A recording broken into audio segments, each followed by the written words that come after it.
And joining me right now here on the phone line to go over the latest in the world of college football. This guy does a great job, radio, TV. He's on Twitter. He's everywhere. And I'm happy to get him on finally. His name is Mark Schipper with Fifth Down CFB. Mark, how you doing today? I'm doing great, Mark. Thanks for having me on. I'm glad to talk to you. Yeah, and there's a lot going on with camp starting up next week in college football. Before we get into everything, tell us about Fifth Down CFB and what you guys are all about. Yeah, Fifth Down College Football, it's just me. This started during the pandemic 2020. I decided it was time to write a book about college football. I kind of foresaw a lot of the changes that are coming right now. It had been on the horizon for a long time. The pandemic and the canceled season and restarted season indicated to me a few things were about to happen. So I wanted to write a book that looked at the old game of college football, where it came from, what it was, and the game it was potentially going to become. So I planned an odyssey around the country, went to some of the sport's greatest rivalry games, and the website, Fifth Down CFB, and everything else was built to host work during this time as I wrote the book and sort of cover the sport from my perspective.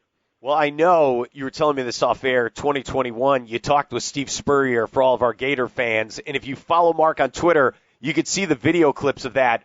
What was that conversation like, talking to the coach? Well, that was one of the best things that happened to me on the Odyssey I was talking about in 2021. I got to talk to Barry Switzer, was another great one. But Steve Spurrier, I actually spent a morning with him. It was about an hour and a half of just he and I in his restaurant, going through memorabilia and talking about college football. Spurrier is a legendary figure in the game, from his Heisman Trophy winning campaign in '66, his time as a player, and then his return as a coach, where he was revolutionary in how he played the game and how the Gators won their games and the spectacular run that they went on. The 90s was my childhood decade with college football, so Spurrier was a monster figure in those days. And the chance, I also played quarterback as a football player coming up, so the way Spurrier's quarterbacks played was fascinating to me from that perspective. So for me to get that morning with Spurrier where it was just he and I walking around his restaurant and I could ask him anything I wanted was really an incredible experience. Dude, talking with Spurrier, I can't keep up with him with the jokes and the stories. And how did you chronicle all that? Did you put notes down on a pen and paper? What did you do? I actually I walked around with my camera on a selfie stick, and I recorded the whole thing. I mean, we have probably 10 or 12 minutes not on camera when I first got there. We got to know each other a little bit, but the whole time I spent with him is recorded on camera. I got the video forever. So there's a longer video at my YouTube page where I think it's 12 minutes or 15 minutes of that conversation edited down to some of the best bits. But I have it all on tape, so I can, or video. I can go back anytime I want and watch Mark, the whole thing. Mark, you talked with Barry Switzer. What did you learn from him that was different than what you learned from Steve Spurrier? Well, Barry Switzer, it's interesting. They're both similar but very different guys. I would say the similarities are the charisma, the personality, the go their own way sort of approach. But Spurrier is a straight-edged kind of guy. I mean, he's just straight-edged. I'm not sure exactly how else to say that, whereas Switzer is a bit of a wild card. Switzer, Steve Spurrier's dad was a preacher. Barry Switzer's dad was a bootlegger. So maybe that puts it into perspective for people. So Barry Switzer, I'm not sure what I learned that was different, but they were both equally fun to talk to for totally different reasons. Do you feel like we need more of these characters as college football coaches? Yes. Dude, I was at Media Days last week in Nashville for the SEC, and it just feels like every guy is so trained not to put their foot in their mouth that it's kind of hard for me to get content. I feel it's good and bad. How do you feel, Mark? Yeah, it's boring. Most of the conversations you're going to have with coaches these days are boring, and intentionally so. I can't say exactly when it started. It's part of the media environment. It's part of the competitive environment. There's a bit of the Bill Belichick school going on, but it started before Belichick really became great and became famous for clamming up. We lost a relationship. Actually, this is something that I did learn from Switzer that's actually really fascinating. Switzer used to have writers over to his house after games. They drink and swap stories and hang out as friends. And he told me the writers knew that what happened at his house and what went on was off the record. They were hanging out as people and friends. They weren't there to steal a story. There became a certain point where the trust between media and coaches became, well, it was lost, and the relationship became antagonistic. So I think coaches today are very wary of having something blow up in the press, and then a bunch of other reasons related to paranoia over competitiveness, et cetera. But it's a bummer. I mean, it's hard to write interesting stories. It's hard to get interesting quotes. It's not as interesting. We're here with Mark Schipper. Does a great job. Fifth Down CFB. You got to follow him on Twitter. We're talking about the new college football season. Looking at your Twitter account, you're writing about what we learned last night. Colorado going back to the Big 12. What are your thoughts, especially the changes now we're going to get here moving forward with realignment? Yeah, it's amazing. I don't think Colorado wanted to leave the Pac-12, but the Pac-12 is backed into a corner, and it's all of their doing, in essence, the chancellors and presidents hiring Larry Scott, going for their own network, not realizing the error fast enough and firing Scott. The Pac-12 needed to change courses about 5 years ago. They handed George Kliavkoff what I've called a torpedo ship. He was just in trouble from the beginning. So they obviously weren't moving fast enough for Colorado, and Colorado wanted the stability. I was of the opinion when Colorado went to the Pac-12 that it was a strange move. They were always a weird fit. They were basically indifferent to football. They wanted to raise their academic profile joining the Pac-12, and they had just a dismal performance in the Pac-12. I think their winning percentage was like 33%. They had 2 winning seasons. One of those was a 4-1 or 4-2 COVID campaign. They had 2 one-win seasons, matching their total of winning seasons. So Colorado's going to go back to the Big 12. They finally look like they care about football again, and maybe they do. We'll see. But it did not work out with Colorado in the Pac-12. Okay, so the Pac-12 is going to lose 3 teams. Is there still a Pac-12? And there's no wrong answers here. Do we still have a Pac-12 moving forward? Well, I said this yesterday. Colorado was without doubt the most losable of the remaining schools. I don't think it's over yet for the Pac-12. We're going to see what happens if people panic, if there's a stampede. Then the Pac-12 is going to be done. But I'm not so sure that everyone else is prepared to go. So the Pac-12 is going to have to make some moves. They obviously have to bring some teams aboard. They got to select wisely. It's difficult for the Pac-12 to add people. Historically, it's just been difficult to do. They had a hard time getting the Arizona schools in. UCLA and USC had to threaten to leave to get the Arizona schools in. So we're going to see what they do, but I think they're in DEFCON 5 right now. They need to start making moves. They need to start showing a sense of urgency and showing it publicly. I think they can still be saved, but they're in a very tight spot right now. We're here with Mark Schipper talking all things college football. He's with Fifth Down CFB. Follow him on Twitter. UCF's a team I cover here in Central Florida. They are going to the Big 12 this fall. Everyone's very excited. What are your thoughts, though, on the conference moving forward as it's switching around, losing Texas and Oklahoma moving forward? Yeah, they got a really interesting collection of schools. They got some schools that have potential that haven't always showed it or shown it very inconsistently. I'm thinking of a school like Houston, for example. UCF is a very interesting ad. UCF shows all the ambition of really wanting to build a serious football program. Florida has a great population to do it. They got a university that builds alumni quickly. They seem ready to donate to the program. So the thing in college football, the way it's always been, is how much attention are you willing to give it? How much money are you willing to use to fund it? What exceptions are you willing to make to get football players into your school? Sometimes you gotta reorganize your curriculum a little bit to make sure you get the best football players. And I think that school's complete right to do that. You know, we're talking about 85 scholarship kids and 100 or so other kids in a 30, 40,000 student situation. I think you can make those exceptions for your football program. So if UCF is willing to do that, the sky may be the limit for them. We're going to find out. As far as the sort of leftovers of the old Big Eight, the reason they didn't leave is because they weren't wanted elsewhere. So Kansas State punches out of its weight class. They've been very good. BYU loves football, so they're going to give it their best. But as far as how the conference is going to go, great basketball league. We'll see what happens in football. I kind of expect an up and down performance going forward out of the Big 12, but who knows? Who knows? Population shifts, demographics. It could end up being a pretty strong conference. I like the hesitation in your voice because who's the top dog? That's the question I keep thinking about. Who wants to be Oklahoma or Texas in this thing? It's up for grabs, really. It's like some reality show we're going to watch. We just don't know, right? Totally. No, I totally agree. They do not have a flagship.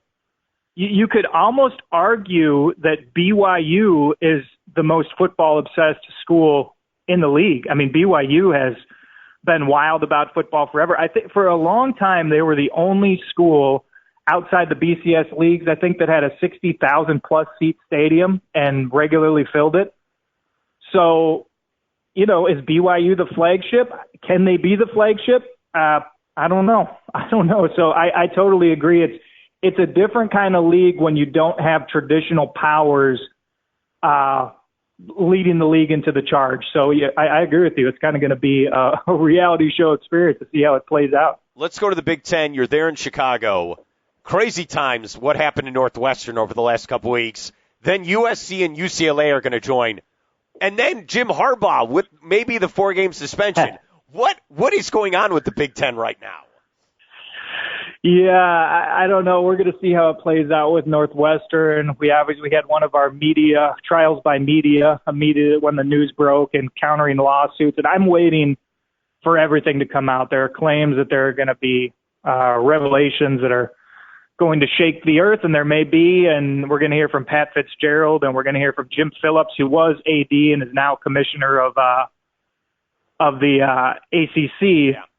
So the Northwestern thing's interesting. With Jim Harbaugh, there's sort of two ways you can have the conversation. You can be very detailed about exactly what happened in the NCAA violations that occurred, but I kind of look at the triggering incident and look at it as the absurdity of the NCAA and the things that are going to either change or the NCAA will be ushered out as the management of the power football leagues and schools, which is the way this started is two players who'd already committed to Michigan during the COVID dead period showed up in Ann Arbor to look at their future school as excited students and football players. Their football coach found out about it and took them out for a cheap lunch at a local Ann Arbor institution. Apparently a disgruntled Michigan coach dropped a dime to the NCAA. That started the questioning. And Harbaugh, in my opinion, gave him the old, who paid for the lunch? And he said, I don't remember. I hope he said, I don't remember. Why don't you ask your mother? Type of response. I know it's not great to lie to the NCAA, but at the same time, should this ever even be an issue? And so it ended up revealing some other things. They watched some workouts on a Zoom camera, blah, blah, blah. It's all penny ante stuff to me, but obviously it was Harbaugh's choice to not quote unquote come clean with the NCAA that caused the issues. So I don't know. It's not a big deal in my book. I think it may be in some others. I don't know. Hey, if you ask any Michigan fan, what are your thoughts on Jim Harbaugh? It's like, hey, we're beating Ohio State, win the Big Ten. We got to go win the national title. Who gives a damn about these cheeseburgers? Isn't that what this is? It's ridiculous, man. Oh yeah. Are they good enough to win the Big Ten against Ohio State again? Oh yeah, absolutely. He's built the program up. Jim Harbaugh gets he takes a lot of flack. Maybe it's just Paul Feinbaum and some others who lead it, and it's done for entertainment purposes and to stir up conversation. Harbaugh has been nothing but a magnificent football coach everywhere he's gone, from the University of San Diego to Stanford, to the San Francisco 49ers, to Michigan. So it looks to me like he's built a real program at Michigan in. They have great players. They have powerful offensive and defensive lines. They run interesting schemes. They just need to put it together in the big game and go out and win it, but they're fully capable of doing it. Mark, I could tell you love college football. You study it, you cover it. Is that a good example where, even with Jim Harbaugh, it took him 4 years or so to get it in the right direction to where it is right now? Yeah, totally. The impatience. Now, each situation is different. It depends on what you arrive with, the culture, the players, the this and the that. It totally depends. One thing to throw back to Steve Spurrier for a second, one thing I asked him about was the 1990 Florida Gators team. They famously, after they hadn't won the SEC since the founding of the league in 1933, in 1990, Spurrier's first year, they won the SEC. They didn't get credit for it because of probation from an earlier regime, but they won it outright. So I asked him about that, and he said, well, I inherited what I called a loaded team. We had players everywhere, is what he said to me. So he had amazing athletes in the system. He inherited a defense that was great, and then he taught his team his offense, and his offense, as everyone knows, was just extremely difficult to contend with and stop. So Harbaugh arrived at Michigan at a very tough time. The program had been down. The Rich Rodriguez era was a complete disaster on all fronts. A lot of it not Rich Rodriguez's fault. The old football alumni turned on, and much of the school's alumni turned. He just had a difficult time. So Harbaugh came in to pick up the pieces and rebuild the program that everybody would recognize as Michigan football. So it took a few years, and people need to be more cognizant of what situation coaches are walking into, and then how long it's going to take to rebuild it. So, yeah, absolutely. It just took a few years. See, I want to ask you that because you look at currently Florida, you have Billy Napier, he's going to go into year 2, and you already have people going, oh, well, he should get fired if he has a bad year. And I'm like, no, you can't keep firing coaches. Then you go back even 5 to 6 years. How do you look at that program right now? Yeah, totally. Gators have a amazing fan base, but there's a lunatic fringe to the Gators fan base, and they don't mind making a lot of noise on things they're passionate about. So, well, I think most Gators fans are sane and centered and understand that Napier's got to be given some time to not only build this, to get a few seasons in the SEC. Okay, he's an excellent coach, but he's making a big jump in competition. You got to give guys a little time to learn. He's had 1 year. So from the people I hear who want to fire Nate, they wanted to fire him after year 1. They may want to fire him after this year. He's not getting all the recruits Florida wants, etc. I look at Billy Napier, and I see a guy who's doing a very good job at the outset. We're waiting to see the results come in as the seasons play out, but I would be patient with Napier. I would try to understand exactly what's going on with this program and watch the performances every Saturday. I think you're going to see a team that's going to stock up on talent at the positions they need it, and they're going to consistently get better as the years go on. I think Billy Napier's a good guy for the spot, but you gotta have a little patience with the guy. Let's end with this. We're with Mark Schipper. Does a great job. 5th Down CFB on Twitter. Do you like 12-team playoff moving forward? Yeah, I do. But let me say it with this caveat, because I get in a lot of discussions, let's call them, on Twitter from there's a crowd that has a stay at 4 hashtag, and they're just adamantly against any changes to the playoff structure. If I had my choice, if I had my genie's lamp, I would rewind college football to the pre-BCS experience. The regular season was the most important thing. Bowl season was the greatest thing on earth. And on January 2nd, we took a vote on a mythical national champion. That was college football at its best. It was college football at its most fun. The most teams possible got involved. I could go on forever about how great college football was in that era. So let me say that first. Once the BCS hit in 1998, we've been on a countdown clock to this expanded playoff. 1998 BCS, revolutionary moment. For the first time in the history of the sport, college football said we are going to crown one true national champion. Not a mythical champion. We're going to have a champion. Flashback to the 1960s. Television has been on college football since the NFL went to the Super Bowl era for creating a playoff. They said the only way college football you're going to really expand your payouts, that you're going to grow your audience, you're going to do this and that, is to institute a playoff. The BCS was the beginning of that.